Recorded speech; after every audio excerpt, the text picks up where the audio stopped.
Hello दोस्तों, नमस्कार। कैसे हो आप? मेरा नाम है कौशिक और इस वीडियो में मैं आपको जानकारी दूंगा कक्षा 8वीं के गणित के बारे में। तो इस वीडियो को शुरू से लेकर आखिरी तक देखते रहिए। तो चलिए शुरू करते हैं।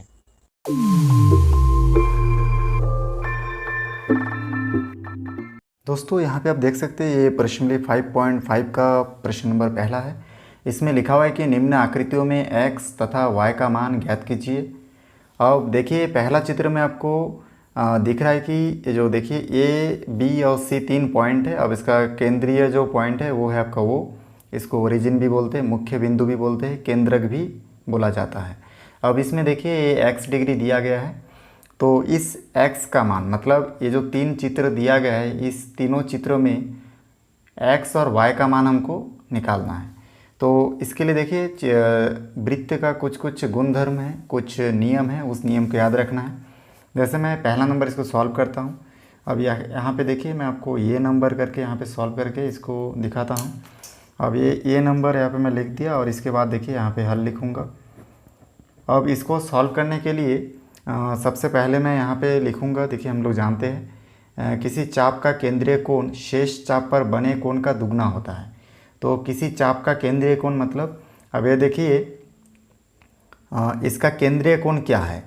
अब हम लोग इसमें देखेंगे कि इसका केंद्रीय जो कोण है, ठीक है, उस केंद्रीय कोण शेष कोण का दुगना होता है। ऐसे टाइप का इसमें आपका क्वेश्चन है। अब इसमें हम लोग देखेंगे कि इसमें देखिए सी कोण आपका 65 है और इसका सेंटर में जो कोण है, ठीक है, केंद्रीय कोण शेष चाप पर बने कोण का दुगना होता है। मतलब ये जो x है, ये x का मान बाकी इस कोण के मान से दुगना ज़्यादा है x का मान। तो हम लोग 2 गुना 65 में करेंगे। तो यहाँ पे देखिए आप चाहे तो हिंदी में लिख सकते हैं कि किसी चाप का केंद्रीय कोण, किसी चाप का केंद्रीय कोण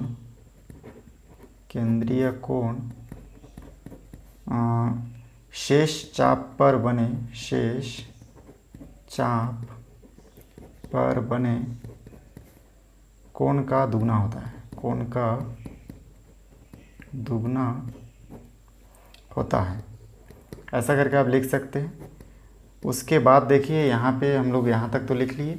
अब इसके बाद हमको इसको सॉल्व करना है। अब यहाँ पे देखिए केंद्रीय कोण यहाँ पे आपको दिख रहा होगा x है और इसको छोड़ के बाकी शेष कोण एक ही जगह पे दिख रहा है 65।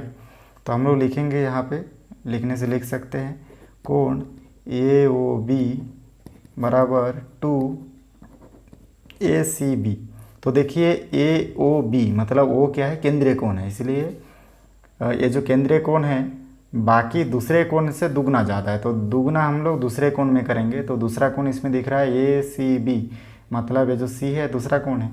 तो हम लोग इसलिए कर दिए ACB 2 गुना।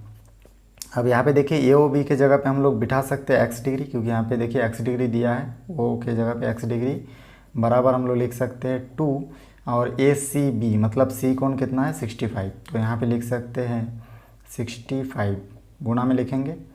अब उसके बाद देखिए यहाँ से हमको x कोण का जो मान है ये मिल जाएगा आपको 130 अंश। इसको गुणा करेंगे दोनों को।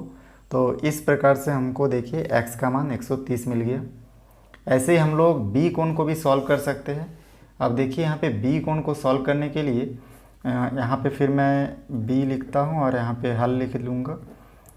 अब उसके बाद देखिए b कोण में हमको दिख रहा है कि AOB और यहाँ पे x, मतलब एक प्रकार से देखा जाए तो इसके अंदर हमको दिख रहा है कि ये जो AOB है इसमें O क्या है, केंद्रीय कोण है, और दूसरा जो ये देखिए ये वाला आपका केंद्रीय कोण नहीं है, अन्य कोण है।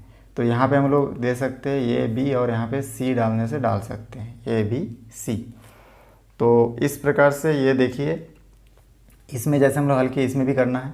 अब यहाँ पे केंद्रीय कोण आपका हो गया 248 और अन्य कोण क्या हुआ x। तो केंद्रीय कोण तो हम लोग फिर इसी फार्मूला को फिर यहाँ पे दोहराएंगे। तो चलिए मैं इसको नोट कर लेता हूँ। यहाँ पे देखिए मैं नोट कर चुका हूँ कि किसी चाप का केंद्रीय कोण शेष चाप पर बने कोण का दुगना होता है। अब केंद्रीय कोण देखिए इसमें जैसे मैं सॉल्व किया था ऐसे इसमें सॉल्व करना है। अब केंद्रीय कोण आपको दिख रहा है कि इसमें AOB है, तो हम लोग यहाँ पे लिखेंगे AOB और उसके बाद अन्य कोण क्या है इसमें ACB है। तो इसमें हम लोग लिखेंगे ACB और ए सी बी में हम लोग 2 का गुना कर देंगे, क्योंकि ए सी बी क्या है, अन्य कोण है। जो केंद्र में स्थित है उसी को केंद्रीय कोण बोलेंगे। ठीक है, तो केंद्रीय कोण बराबर दूसरा अन्य जो कोण रहेगा उसके साथ 2 का गुना करना है। तो ए ओ बी को हम लोग रख के उसके बाद देखिए दूसरे अन्य जो कोण है ए सी बी, ठीक है, ए सी बी, इस ए सी बी के साथ 2 का गुना कर दिए।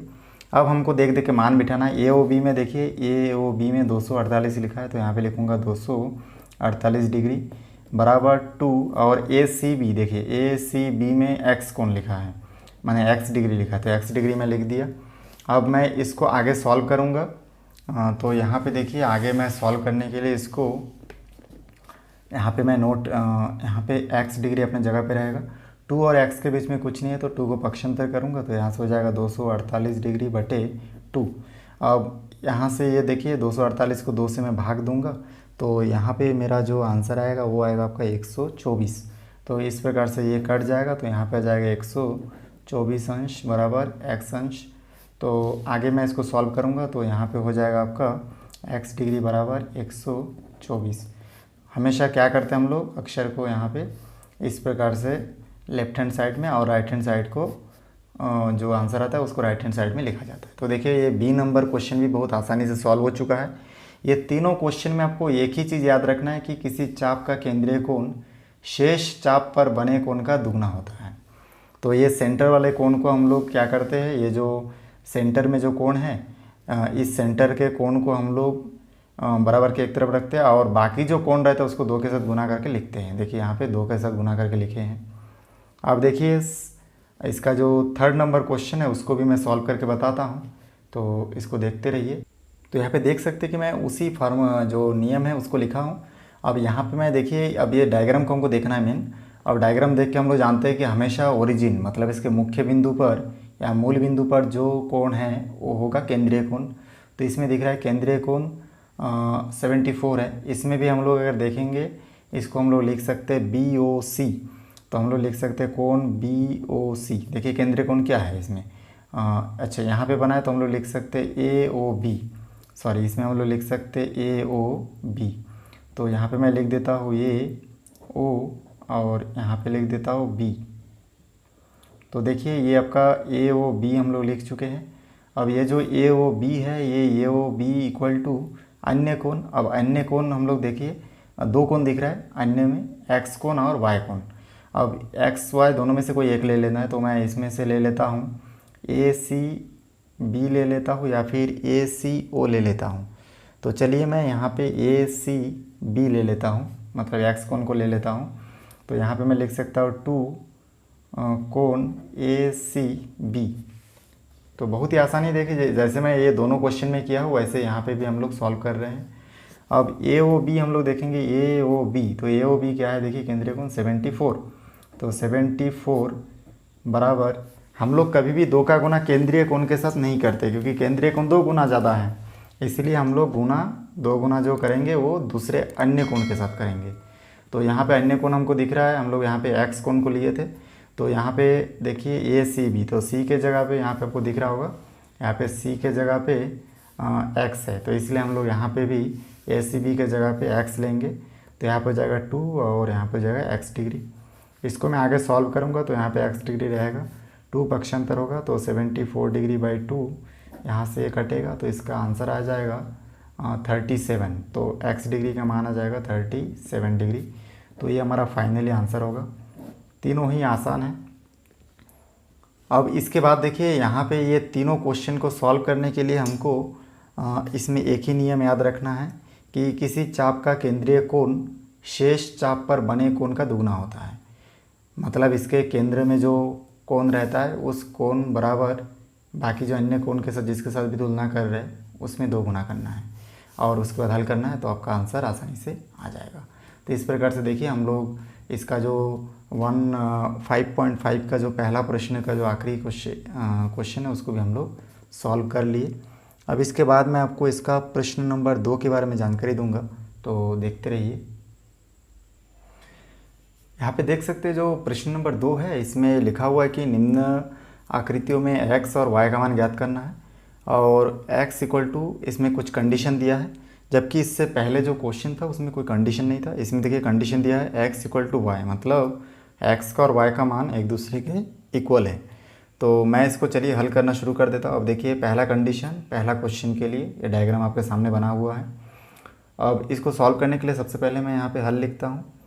अब उसके बाद देखिए यहाँ पे हल लिखने के बाद हम लोग यहाँ पे देख लेते हैं कि ये जो देखिए 3 त्रिभुज बना है, माने एक त्रिभुज बना है उसमें 3 कोना है, एक है O, एक है B, एक है आपका C। तो इसको हम लोग लिखना चाहे तो कुछ इस प्रकार से लिख सकते हैं। तो चलिए मैं यहाँ पे पहले लिख लेता हूँ x इक्वल टू वाई। अब उसके बाद ये आपका दिया है क्वेश्चन में और मैं यहाँ पे लिख सकता हूँ त्रिभुज OBC में, मतलब OB और C में। तो C में कोनों का योग बराबर मैं लिख सकता हूँ 180 अंश।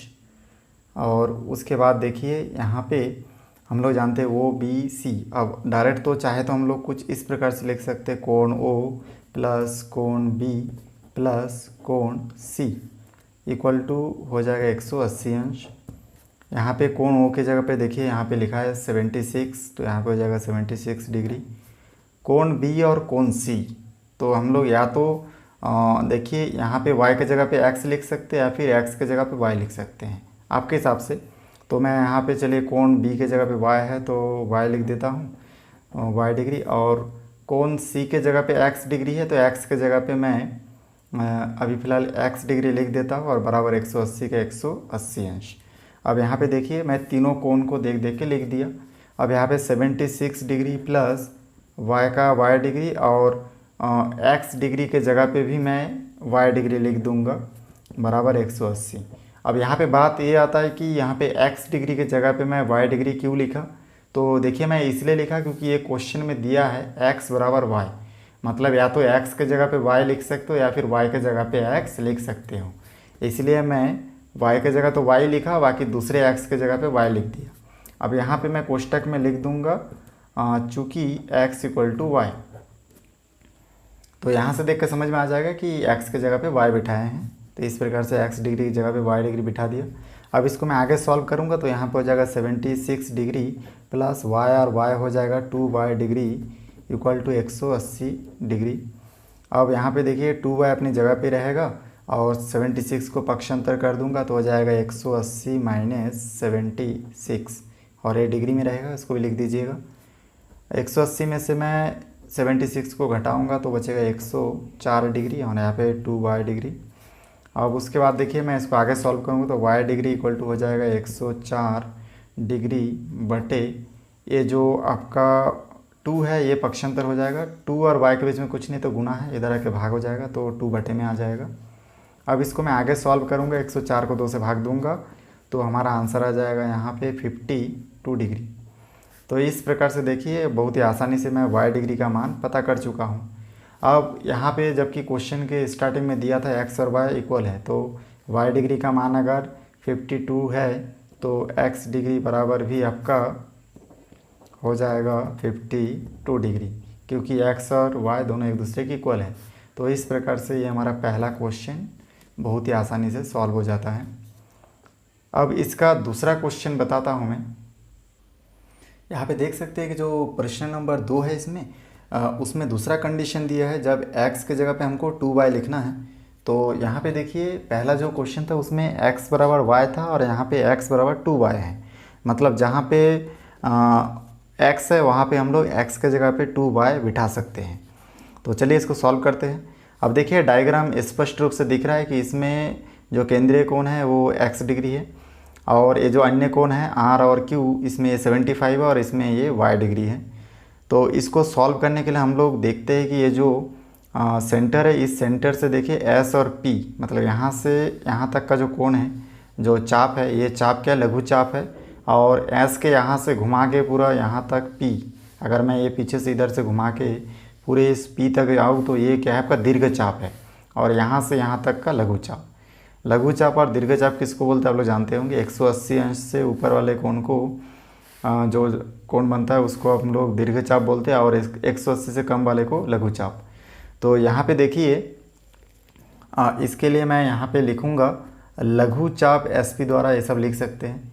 अब हम लोग जानते हैं कि इसमें जो देखिए ये जो केंद्र है, इस केंद्र के दो भाग है। एक तो आपका दिख रहा है जो एक भाग ऊपर की ओर, मतलब इधर मान सकता, दूसरा भाग नीचे की ओर। तो लघु चाप और दीर्घ चाप। अब दीर्घ चाप में हम लोग देखते हैं कि दो कोण बना है, एक है आपका R और एक है आपका Q। तो इसका मतलब है कि ये जो R और Q ये देखिए दीर्घ चाप पर बना हुआ है, तो ये दोनों कोण एक दूसरे के इक्वल होंगे। तो इक्वल होंगे उसको हम लोग चाहे तो यहाँ पे लिख सकते हैं। चलिए मैं लिखता हूँ इसको।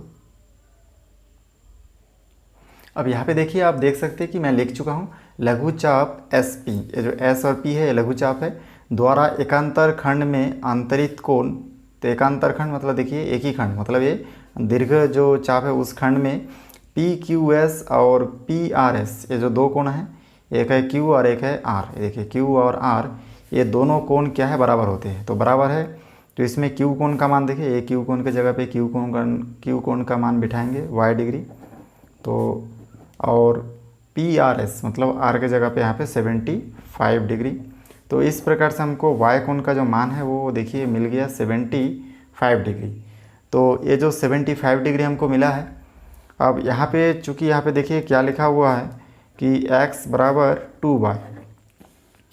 अब यहाँ पे x बराबर 2y एक हमारा क्वेश्चन है, हम लोग चाहे तो इस y के जगह पे y का मान बिठा सकते। तो x बराबर हो जाएगा 2 और y के जगह पे y का मान 75 बिठाएंगे तो हो जाएगा 75 डिग्री। इस प्रकार से x डिग्री इक्वल टू हमको मिल जाएगा 75 को 2 से मल्टीप्लाई करेंगे तो 150 डिग्री यहाँ पे हमको मिलेगा। तो इस प्रकार से देखिए क्वेश्चन था x और y का मान ज्ञात कीजिए और एक कंडीशन था, तो इस हिसाब से हम लोग यहाँ पे लिख सकते हैं x degree equal to 150 degree और y डिग्री इक्वल टू हमारा मान आया 75 डिग्री। तो ये देखिए दोनों हमारा आंसर होगा। ये जो डिग्री है इसको छोटा सा हमको ऊपर गोला करना है, एकदम जीरो जैसे बड़ा सा मत लिख दीजिएगा, क्योंकि हमको ये जो डिग्री है ये छोटा सा डॉट के रूप में हमको लिखना रहता है। तो ये देखिए बहुत ही आसानी से आपका दूसरा प्रश्न भी सॉल्व हो चुका है। उम्मीद है दोस्तों मेरा वीडियो आपको अच्छा लगा होगा। वीडियो अच्छा लगे तो लाइक करें, शेयर करें, सब्सक्राइब करें और बेल आइकन को भी प्रेस करें ताकि जब भी मैं कोई नया वीडियो बनाऊं तो उसका नया अपडेट सबसे पहले आप तक पहुंचे। फिर मिलते हैं एक नई वीडियो के साथ। धन्यवाद।